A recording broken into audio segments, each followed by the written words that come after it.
Силер мени чудактай бергиле. Бирок менде дагы бир идея пайда болду. Ушул жуманын аягына баардык ата-энелерди чогултабыз. Эмне идея? Бизге деле айтып коюңуз. Биз энелер мектебин ачабыз. Энелер мектебин? Негизи ата-энелер мектеби, бирок бир нече себептен улам энелер мектеби деп койдум. Кантсе дагы энелер... Ай капыр. Энени коо биз билебиз. А эмне деген мектеп болот?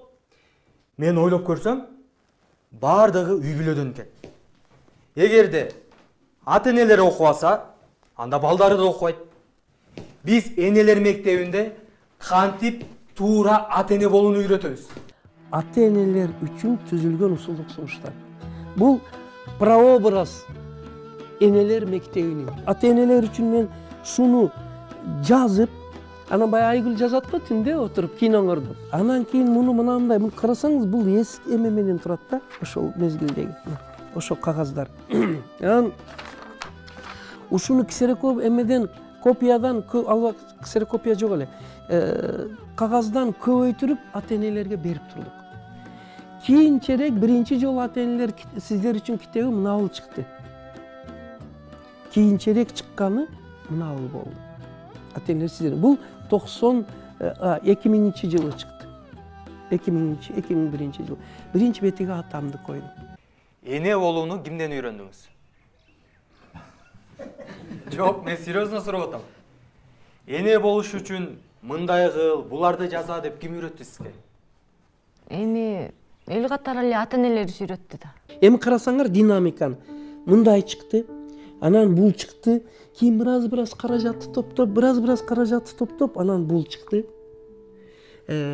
Андан кийин мындай болуп чыкты. Азыркы күндө уже ошол китеп, мына карасаңар, тепкичтен өтүп туруп, анан мынабул китеп чыкты. Ата-энелер сиздер үчүн. Социум айыл жеридеги Кыргызстандагы мектептердин 80% бул айыл. Бардык эле айылдарда проблема бир. Ошо үчүн ошо айылдагы мен бул лаборатория кылганымдын себеби айылдагы элдин, ата-энелердин көз карашыны билимге өзгөртүш. Эгер фильмди көрсөңөр, ташта малды бак, мектебиң толтура тойгуза беде деген ата-эне кийин динамика болуп туруп кандай өзгөрүштү. Анан ошо лабораториянын түшүмү, плоды этой работы да, ошо лабораториянын.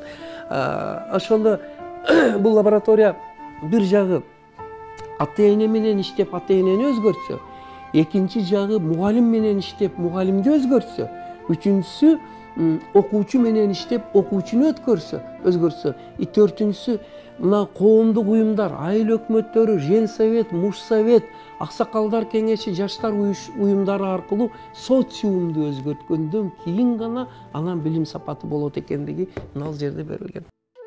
27 белгиси бар экен, караңыздар, маданияттуу үй бүлөнүн 27-де. Эми ошонун канчасы бизде бар жок? Бүгүн азыр өтө бир кызыктуу оюн. Биринчи суроо. Биздин үй бүлөбүз ынтымактуу үй бүлө дегендер кол көтөрдү. 100% болуш керек менимче. Тазалык, тартип ушунчалык жакшы үйүбүздө дегендер. Ушул маданияттуу үй бүлөнүн белгиси экен. Ата-энелер биздей балдарыбыздын сабагына ар чейректе 2 сабакка келип катышабыз дегендер. Кол көтөрдү. Каразылар буяк. Катыша бирөө эсепте. Санны жазып турады.